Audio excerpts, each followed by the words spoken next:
Hey guys, I'm so excited to really bring you these two amazing women in the cannabis space. I have looked up to both of them. They're very inspiring. Just picking their brains is all I need. That's all I need. So I cannot wait for you guys to really see and hear their stories and just basically how they're dominating and they're boss chicks too. So, and on that note, Thank I want you. to introduce Rosie Soliz, who is a brand ambassador, but so much more. She's a thought leader in the space, and she's really, really inspirational. So anybody that's trying to break in the industry, and she works with a whole bunch of brands, right? Free Cannabis Yes, with one of them. yes. Yeah, Cannabis and Co. I want to introduce my dear, dear friend. I feel like I know her. She's my spirit animal slash person. I met her at MJ Biz, and I mean, immediately we had a connection. So I want to introduce Helene Blanchette, and she is the president of Myjane, which is one of my favorite brands out there. Thank you. Absolutely. Nice to be here, Um, with you guys. Thank you for being here. I would like, starting with Rosie, just tell the audience about yourself and how you started in the industry and what are you doing exactly now in the industry? I've been smoking at a very young age. Both of my parents come from marijuana backgrounds, and my dad was actually I was a nurse before I got in the industry, and then my dad got cancer in about 2006. And shortly after that, was offered my first cannabis job, traditional, at a shop in 2008. And that's where I learned everything that I learned. Um, and just been going along with it and working numerous other shops and got onto the vending side. And now I'm here today.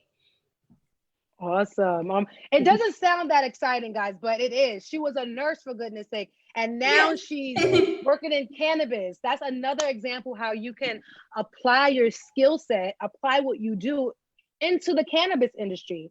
And that's just a testimony onto, you know, how successful you can be in the industry. And I want to kind of go over to Helen right now, and you tell me your journey and how you got into the space. Yeah, so I guess like everybody else, when I was younger, I was smoking, but I stopped that for many, many, many years because I was in the corporate world. So I've been in the corporate world for quite a long time, and up until last October, I was a global vice president of Xerox. So such a different role, right? And then, but you know, my husband a few years back had started into the industry, so I was, you know, following with an eye on, oh, I would do this, I would do that, I would do this, and constantly, you know, putting my nose into his business, saying I would do this, and I would Right. do Of that. course, yeah. By habits, and then and then I discovered, you know, the world, and that it was no longer just flowers, but it was just another world of fabulous products that had a lot of medicinal aspect to it. And then in October, I had the opportunity, I was asked if I would join Myjane and really turn it around, restructure it, and push it forward. And I just literally jumped. I thought, yes, it ticks all the boxes for me. It is a brand for women, but run by women, for the wellness of women. And obviously, for me, I even brought along to tie it to a woman charity that I have been supporting, which is helping women that are survivors of human trafficking. So it Oh really linked it all wow. I together. didn't know that. Yes, it linked it all together. And now, I mean, I feel that we've done quite a complete circle with how we can support women, because I've been doing that all through my career. That is awesome. I really like that because that's like very inspiring. Because my Jane is an amazing box. Period. And it just got acquired right by Manifest 7, I Manifest. which is an amazing company in the cannabis space. And I highly respect them. I highly respect the whole process and the whole business of Myjane and the way you guys do it. Just to give people insight on Myjane, can you explain to them? I know there's a box behind you, but can you explain to them exactly what it is? Mhm. So we do curation of the best products on the market. We favor women-owned brands. We did the curation of products that are aimed at addressing women's needs and wellness needs. So we had a survey done that was with about 42,000 women in California to understand what are the concerns or their needs. And it was really about sleep, it was about pain, it was about romance, and it was about, some of the problems that we go through in life. So we've decided to really curate by theme like this. So we have a dream box to address the sleep problems in the CBD side, but we have two businesses. We have the myjane.com for CBD and the myjanecannabis.com for the side that has a THC. So the way we curate usually is we're going to do a theme, for instance, dream box in CBD, and sleep box, which has a deeper meaning in THC. We have also a romance box, for instance, in CBD, and we have the passion box in THC. So we always have that nomenclature that has a deeper meaning in THC. But what we really do is we do all the homework for the consumer out there, because as you've mentioned a few times today, I mean, it's a bit of a Wild West, Yeah. West out there. So, you have people that are trying to make it into a business and doing it in their garage, not necessarily looking at where the plant comes from and the quality of. So we do all of the research, we do all the testing, the trial also. We have over 200 experienced advisors that try the products and give us feedback and ratings. And then from all of that data, we decide on who's going to be in the box and what are we going to have in that box. Wow, that's amazing. And that's why I really liked it. I like it because for me, I'm a mom, a business owner, entrepreneur, and I rarely get sleep. And it's like I like that sleep box is like everything to me. So having all the products in one box that I can try is amazing. Now, Rosie, I know you're more on the flower side and live resin. I tried your product on the podcast. You guys can check it out, episode 2, and it was amazing. Can you tell me more about Free Cannabis and the other brands that you work with and how you bringing them more to the forefront right now? Yeah, so Free Cannabis Co. is more geared towards the vaping experience. So we have a line of our live resin cartridges, and we have a line of our cured live resin cartridges, which we considered is more like it's more aged, like 60, 90 days. So it's like fine wine. And then we have our diamonds, which are also live resin. And we were trying to gear at the time when we brought these cartridges and we were coming up with the Free Cannabis co-brand. We wanted to gear more towards a lower end for people that can actually afford cartridges now that taxes have been placed and the prices have jumped and have skyrocketed almost, it feels like so it's pretty affordable for those that are looking to maybe get flower and a vape and their money's worth. More so on that end.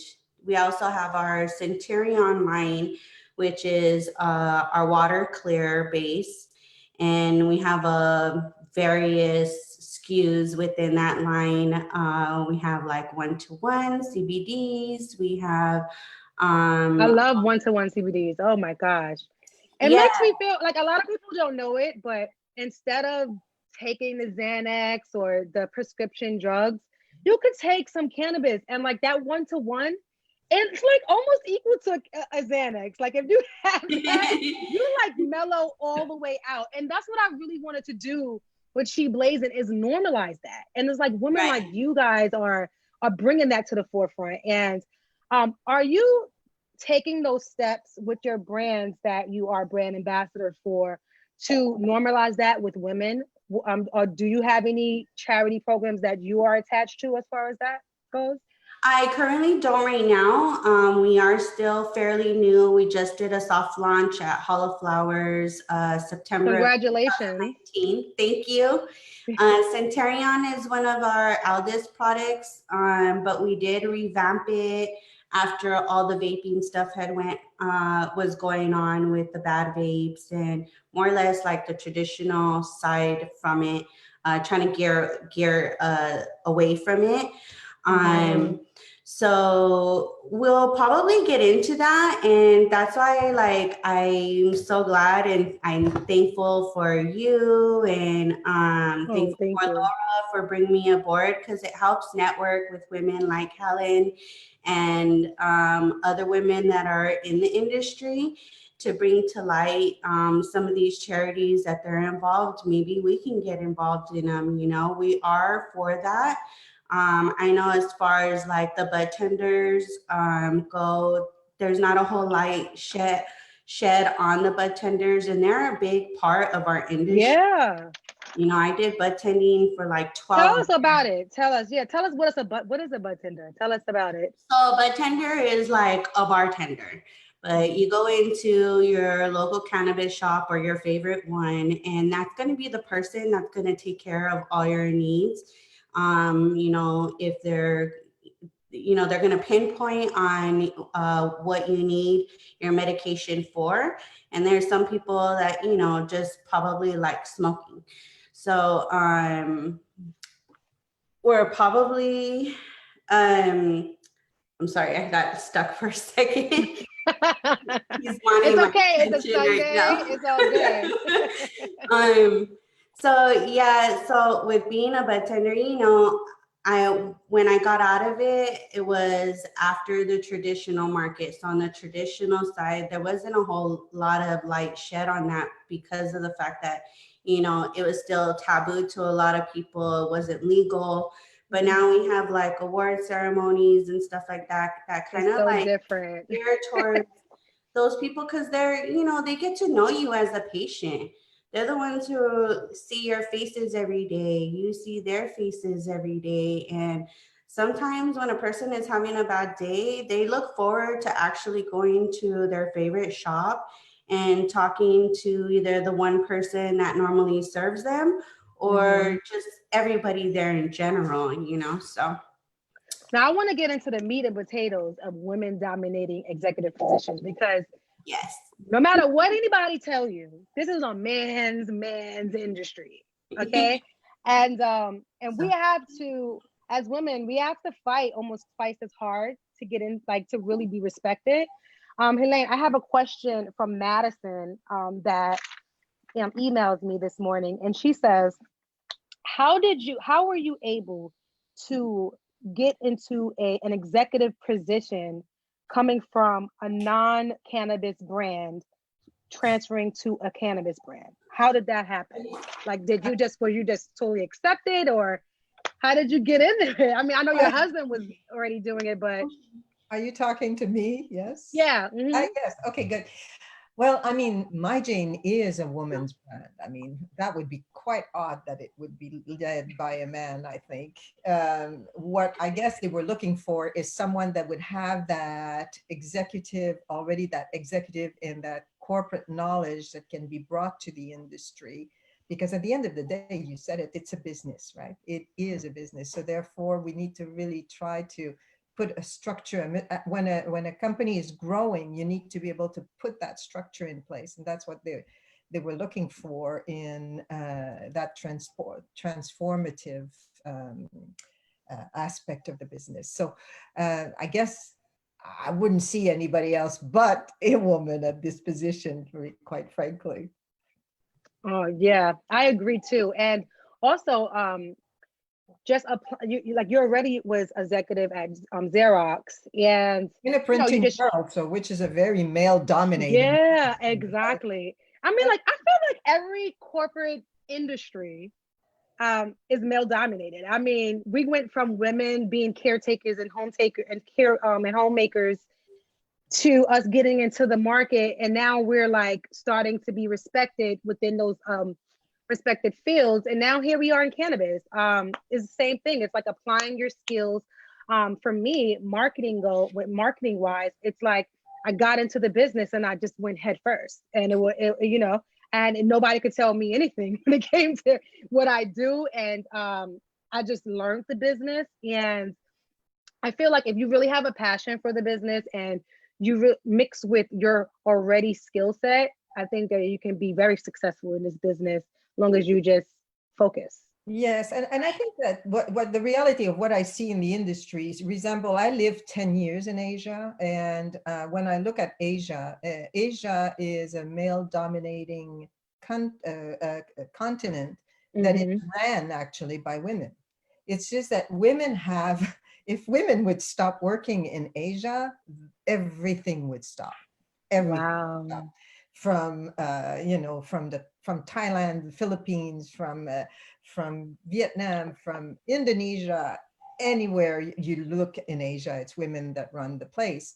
But the chief executive officer is a man, right? It's a man-dominated industry. So what I see in this industry that is very similar is that women are actually building micro businesses. So a lot of small, micro and mid-sized businesses, the big jobs or the big companies are still dominated by men. Yes. Yeah. And I think it has Agreed. to do with women's personality in general, taking care of the family, maybe less of a Pay sharp attention to detail, detail. organization. Yeah, yeah. There's so many benefits. Oh, listen, Obama said it best. He said, why are you running your business? You should have a woman running it. Like, come on. We're the best at what we do. But do you guys feel like you had to fight twice as hard, especially Rosie? Did you have to fight twice as hard to be respected as a bud tender and a brand ambassador? Like, so when you walk into stores, to dispensaries to sell products, to get orders, do you feel like they look at you like, oh, what are you doing here? Like, shouldn't it be a man or something? Like, do you feel that kind of stigma? It depends on the shops that I walk into or the types of shops and who they're ran by. But definitely, I definitely feel like that, especially I don't use, for myself, I don't use a lot of like my femininity or my sexual side as to my advantage as other women do in the industry. So sometimes it can be, but that's just because I demand my respect and I demand to be heard as a woman that knows what she's talking about, and the pride that I have in the brands that I represent for. And that's one thing that we touched on before is before you get into the industry, do your research. Like, do your research, know what you're talking about. You, especially for you, Rosie, you're going into dispensaries, and I mean, if they ask you a question, you don't know it, they're gonna just throw you out of there. So it's like, it's a real like doggy world out there for you, especially. It is. But I respect you, and I respect your grind, because it is a grind, and trying to get your products in these different dispensaries it's a struggle, because they're seeing so many people a day and there's so many brands. Yes. I told a story earlier that when I first moved to the West Coast, it was I went into a dispensary for the first time, and it was so many brands. I got so overwhelmed with everything. I'm like, what do I choose? Yes. Helen, how do you differentiate Myjane from other boxes and from other products that you're like yours on the market? Well, as mentioned, it's multiple products in a box, right? It's multiple products from different brands, and it is meant to be an experience, and it's meant to try at low cost those products to see which one works best for you or overlay well. And then once you know that, because you've experienced it, I mean, our boxes are extremely cheap when you think of, you have 6 or 7 products and for $89, which is usually the price of one of those items that you have in the box, because we work with the brands to have either travel size or sizes that experiential sizes. And then people are able to try the best and then just reorder the ones that they really want. And I think that that's what the goal of Myjane was from the beginning, is provide quality products and a choice to try and to see what fits you best. And I think that's the little mini dispensary in the box, right? In the box. That's what I really liked about it too. And for you, Rosie, how do you feel like you make the product stand out when you're going to these shops to pitch them to sell your products? Definitely product knowledge one, which I'm familiar with all our products. We also have our own distillery, and we resource all our own oil and flour. So I know what goes into our products, which makes me that much more confident when I'm going in there to present them to the buyers or the purchasers or managers. And then really it's just research, you know, going on to the shop pre-hand and seeing what they're missing. Obviously price is a big point too, that can differentiate us from others. So when I go in there, I have a little ammo to back up and be able to say, well, this is why you like, want no, this is different. This is different. This is not the same thing. Especially right now because of the coronavirus. Ours is, you know, much affordable than some of the other brands out on the market right now. And it's just as top quality as some of the other brands, maybe even better than some. So it's easier to just kind of go in there and say, hey, this is why you want, you know, our product on there, because some people aren't working right now. They don't know if they're going to be working. Yeah, this is a trying time right now. Future holds, right? We're on another 30 days till the end of April. And, you know, there's talk it might go all the way to August. It might go all the way to September. So people are still going to want, you know, their medication, whether it's recreational or because they really actually need it. So they're going to want their buck, you know, their buck. I agree. It's trying times right now. So the better your product is, the better you have chances of standing out right now. Right. Because it's a doggy dog world right now. I have a question for Helen in the Facebook chat group we have.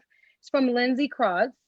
I already answered that question. Sorry. It's from Lala Jane. Helen, how do you choose women business owners who would like to work with you in order to build their business models and introduce their product services to the community? It's a good question, and we have that question often, right? So we have to have like a big set of criteria to be able to do the first, I would say the first sorting, the first filter.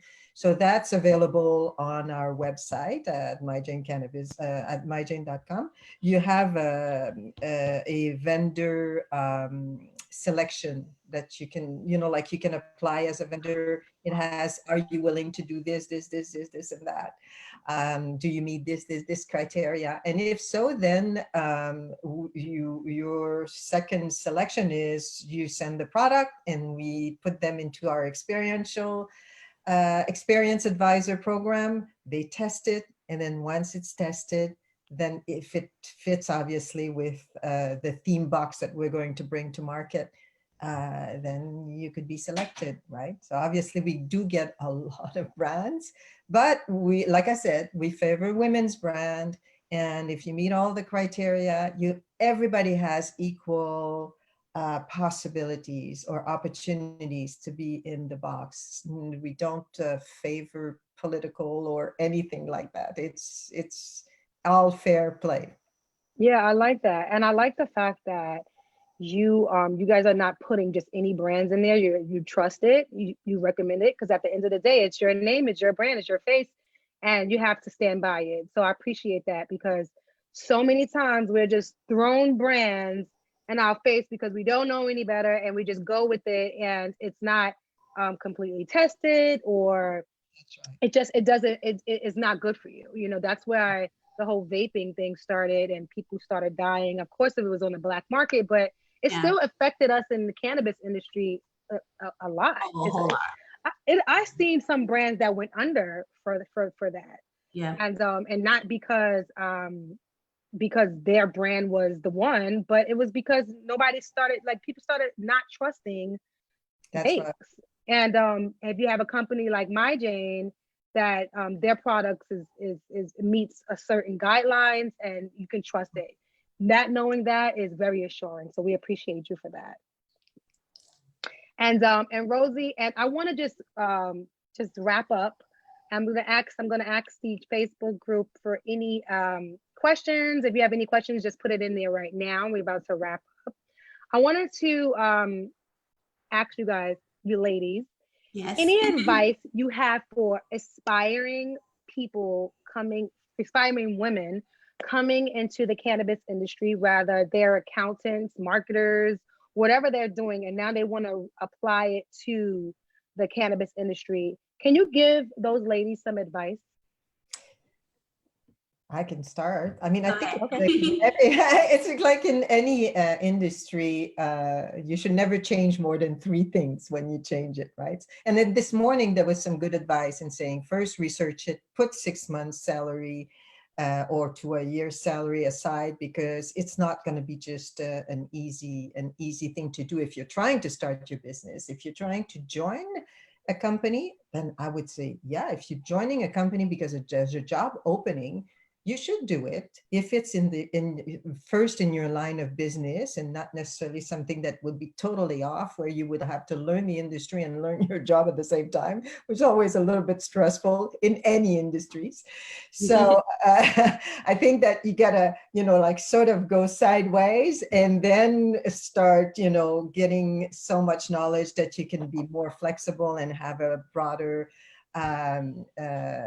experience. Because I mean, things like that we're living now, for instance, is extremely difficult for everybody. Don't think that we're all like thriving, because we're all suffering right now. We're all, being, putting all of our brains to work and doing adaptive things. These are the kind of things that could happen once you change industry. Yeah, they could be an up and down. So you got to be ready and not just blindly jump. Right. Agreed. Well said. Rosie? Definitely agree on do your research, see the companies that you want to work for. There's a lot of brands out there. There's a lot of dispensaries and collectives out there.